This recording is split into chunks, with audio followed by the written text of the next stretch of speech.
friends, welcome to Wellness by Roma. This is Roma Bajaj, your well-being.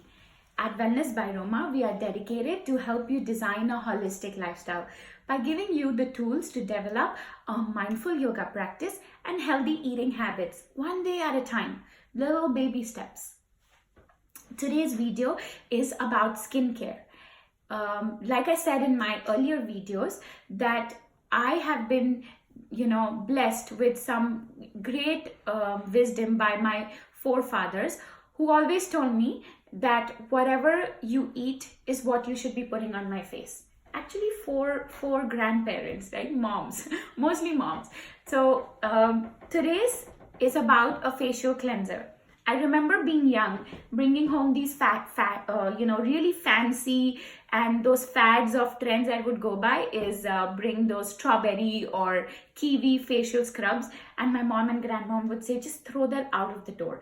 And I'd be like, stop it. And so this is their wisdom. And really, is that the reason of my glowing skin? Well, I don't know. Maybe you can try it out and let me know how that works for you. But I am going to share. So I have soaked almonds in milk. This is soaked in whole milk. You can use any kind of milk that you have at home, 2%, low fat, skim milk, whatever you have. If you're allergic, you can use almond milk, soy milk. You can also just simply soak them in rose water. That helps a lot as well. Also, this is just soaked almonds, but what I would really recommend is after they are soaked overnight, the next day morning, you would take the skin out and leave the skin of the almonds, just separate the de-skinned almonds and leave the skin of the almonds in this milk in which the almonds were soaked overnight. What we will do with that, I'll tell you later, but you take the almonds, put in a few strands of saffron. Now, saffron comes from a flower, and it's beautiful. It has a very mild smell, but it gives a beautiful color and it has these bright red maroon strands. So you take some saffron and almonds and crush them together in a blender. Make it into a fine powder. So there are two ways to use that powder. One is I sometimes put just a little bit of powder in my shower and use that, just as a, scrub every morning in the shower while I'm taking a shower. Or the other way, if you want to batch make this, because this is, let's get real, a little time consuming.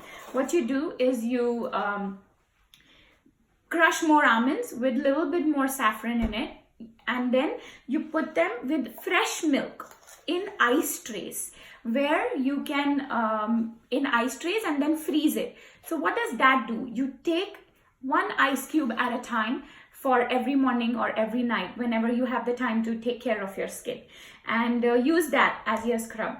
Now, what do we do with the milk and almond skins that were left? My grandparents, especially my mother-in-law, always said you never throw away food, and milk is food. So what I would do is I crush the milk and the skin of the almonds in a fine blender. I really crush them well, and I use that. Again, you can store that in cubes or in small portions, in small bottles. So I usually store it in small bottles, bring it out a night before, and I use it to scrub my elbows, my knees, and my foot. It's an awesome homemade foot, knee, and elbow scrub, because these are the parts of our body that get the most rough over time. Use that on your skin, and even for your kids, it's super healthy. It will do nothing but give you some amazing benefits. Also, remember to get the most out of these tips and these recipes is that you would have to use them daily. And really first understand, what is your skin type? Is it dry? Is it sensitive? Is it oily? Whatever it is, based on that, you might have to do a few modifications. You have any questions, please throw them at me, and use this to design your holistic lifestyle. Namaste. Thank you.